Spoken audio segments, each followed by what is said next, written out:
Artificial intelligence has been one of the most controversial domains of inquiry in computer science since it was first proposed in the 1950s.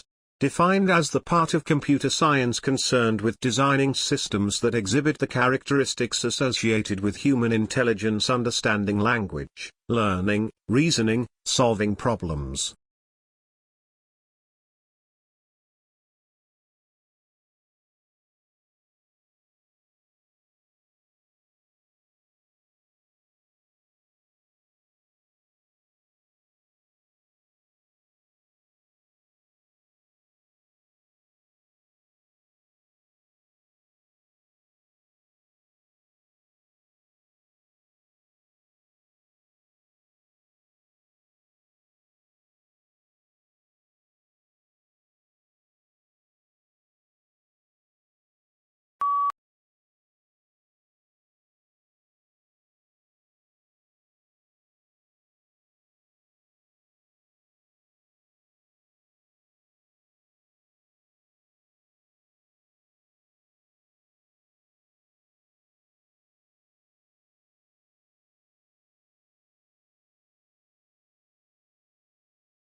Permafrost is ground that is frozen year-round.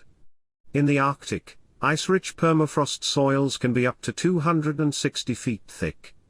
Due to human-caused warming of the atmosphere from greenhouse gas emissions, a steady thawing of the permafrost is currently taking place where the upper layer of seasonally thawed soil is gradually getting thicker and reaching deeper into the ground.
When a major disaster strikes, the first people on the scene are often local